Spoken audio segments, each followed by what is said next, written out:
Bien, a continuación, ya cuando son las 9:18 de la mañana, tenemos en cabina a Aarón Olmos. Él es economista, docente e investigador universitario, profesor invitado de la IESA y también CEO de Olmos Group Venezuela. Aarón, ¿Cómo muchísimas te gracias llamas? por estar aquí. Gracias por la invitación siempre, ¿no?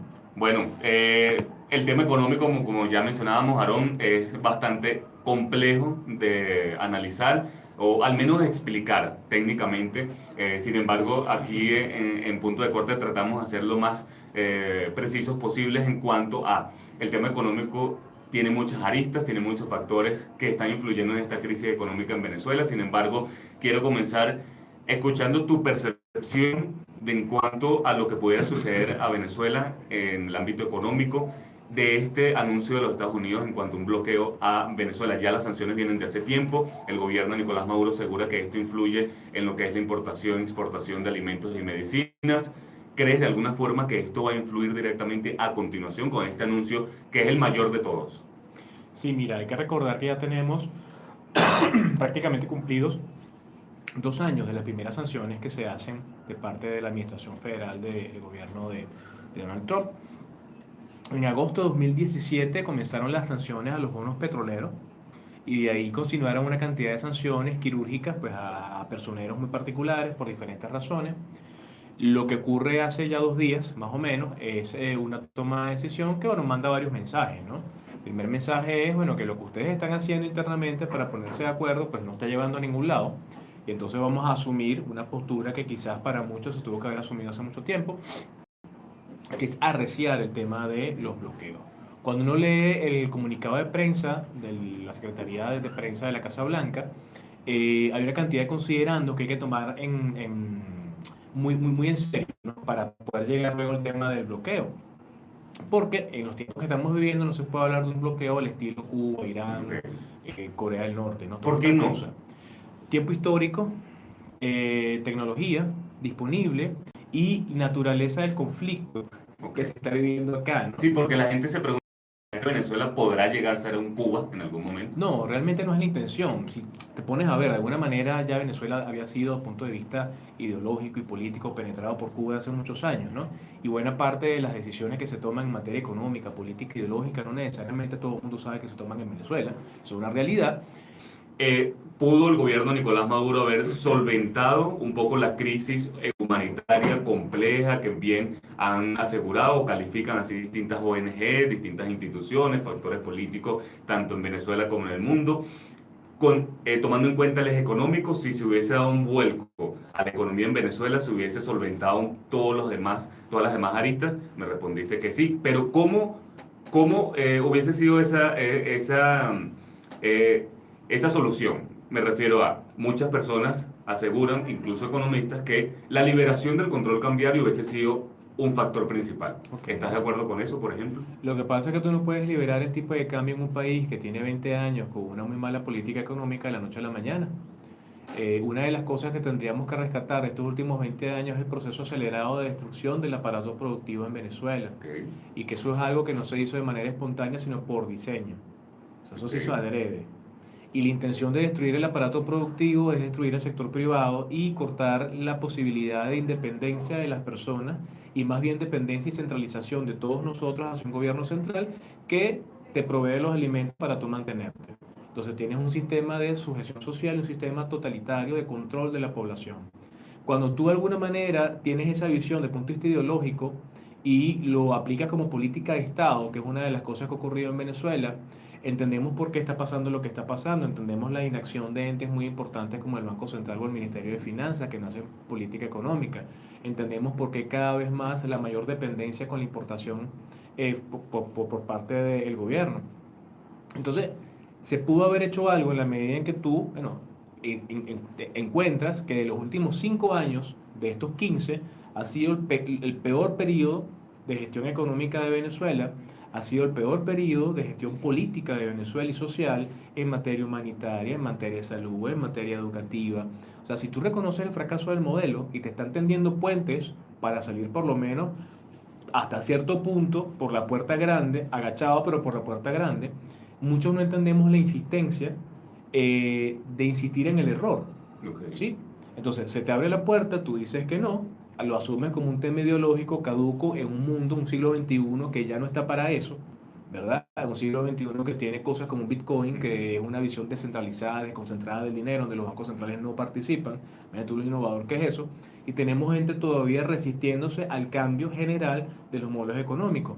Si en Venezuela se hubiese comenzado un proceso de desmontaje de los controles, un proceso de devolución y restitución de propiedades, un proceso de consenso, de arbitrio, de sentarse otra vez con los actores importantes y comienzas a producir nuevamente, puedes comenzar entonces a desmontar controles, pero tienes que reactivar el aparato productivo en principio para luego pensar en un desmontaje, un control de cambio. Porque si tú haces una cosa sin hacer la otra, automáticamente los precios se te disparan a las nubes y la gente es capaz de vender el carro, no sé, la mujer, el perro, por conseguir divisas.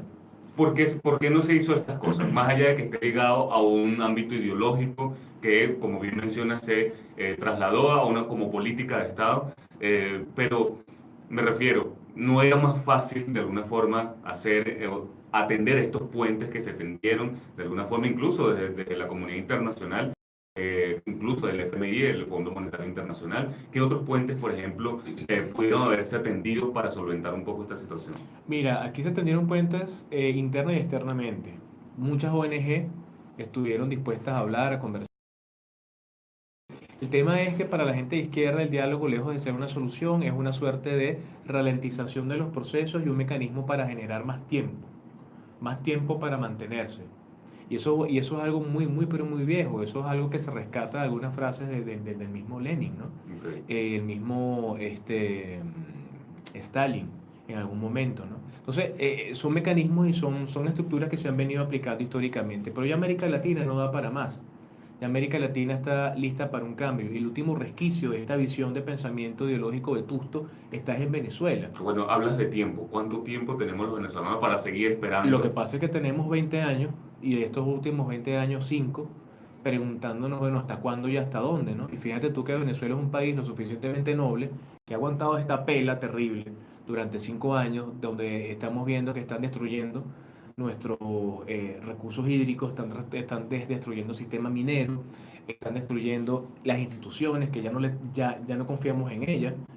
Después que el Banco Central liberó las estadísticas el 28 de mayo, muchas personas asumen que esos datos no son.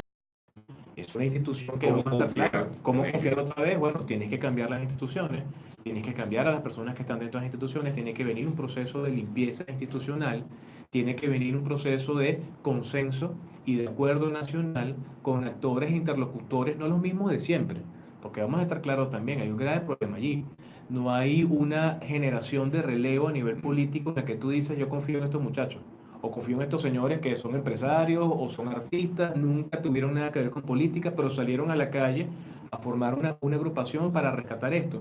Es la misma gente de siempre, o son los mismos chamos de las universidades de toda la vida que salieron en 2014, salieron en 2017, hoy tienen algún escaño en la asamblea, pero están asesorados y acompañados por la misma gente de siempre.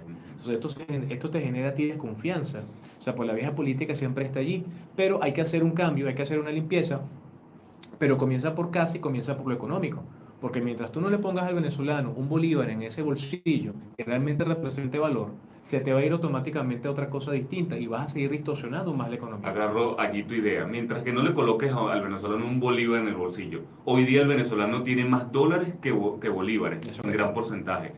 Allí va mi siguiente pregunta. Hay un fenómeno que ha venido afectando a Venezuela los últimos meses, que es una dolarización prácticamente de facto de los precios de los productos en los anaqueles, supermercados.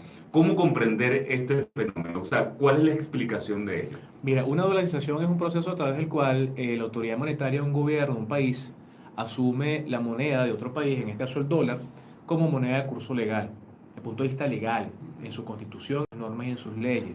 Se asume como elemento de reserva, se asume como elemento para pago de salarios, inversiones, pensiones, Que no es jubilaciones, el caso. estructura de costo y sistema de precios, que no es el caso, porque en ningún momento del Banco Central de Venezuela hay un documento que nos diga se asume el dólar como moneda de intercambio y se cambia el 318 y se diga, bueno, ahora la moneda es el bolívar y cualquier otra cosa que digamos aquí nosotros.